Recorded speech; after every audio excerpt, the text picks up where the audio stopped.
share with you how to fix a failed toilet fill valve. This is something I ran into as a handyman on a regular basis and would like to share with you so that you'll be better equipped to take care of your own home someday. So, the first step is to locate the water supply line and shut-off valve. Usually it is at the base of the toilet on the wall. Just like with most things, it is right to tighten it and left to loosen it, so we turn it right to turn it off. The second step is to go ahead and flush the toilet to see if the water has actually shut off or not.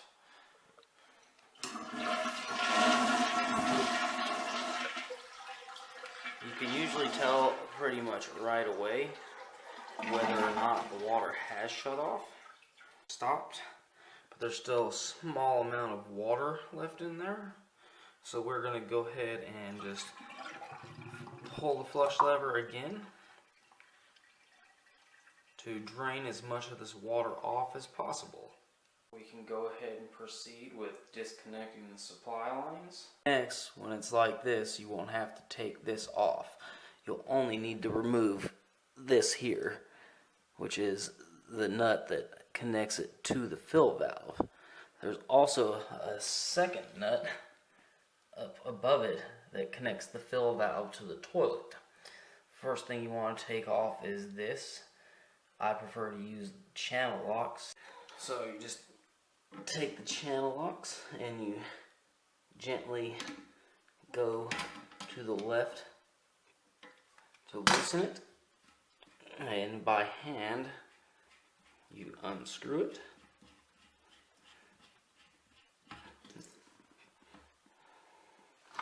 Now once you get that off, you're going to want to get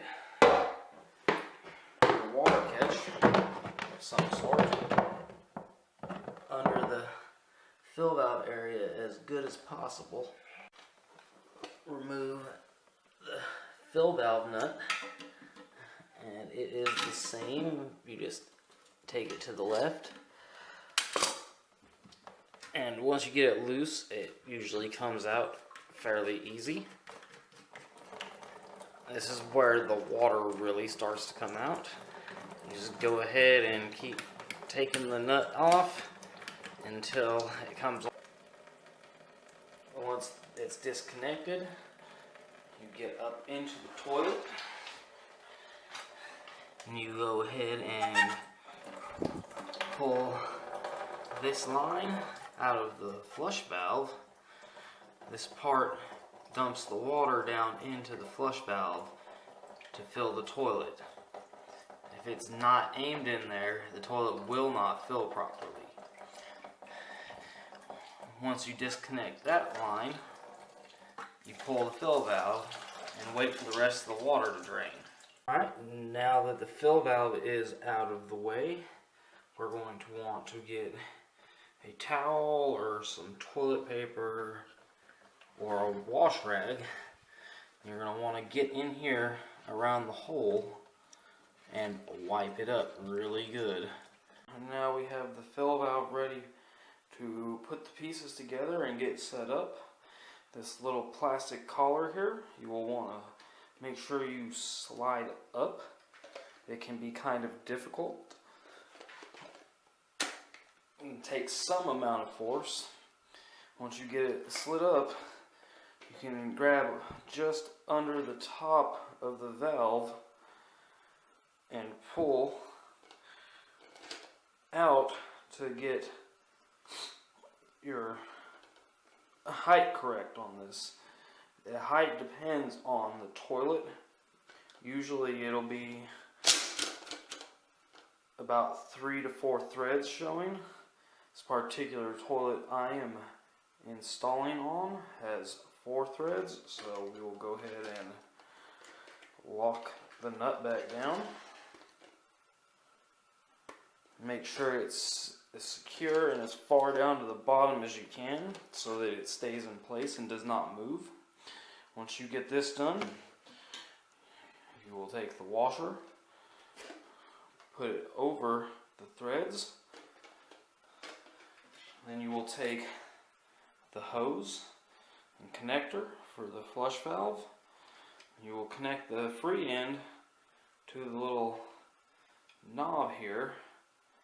So once you get the fill valve in there, you will want to make sure that the fill hose aims slightly behind the flush valve.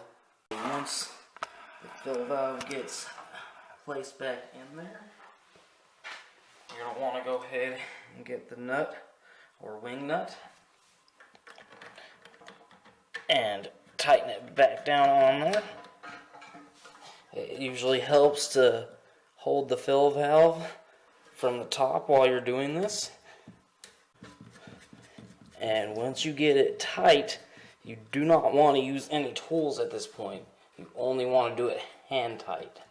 So you go ahead and just spin it around till it's tight and get it a little bit more once it's as tight as you can get it. And once you get that done, you go ahead and put the supply line back on. Again, you do not want to use tools. You just want to get it as tight as you can by hand. So once it's connected, you will go ahead and slowly turn the supply line back on. You will hear it come on in the toilet. You only turn it on a little bit.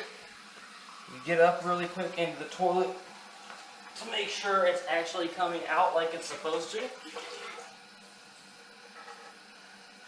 Once you've ensured that it comes out like it's supposed to, you will want to examine this area up here to see if there's any water drips or leaks coming.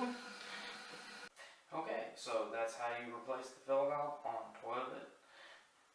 It is pretty simple and easy, can save you money, and if you enjoyed that or want to explore more, there's plenty of DIY projects and home repair tips out there on Google and YouTube and many other sites.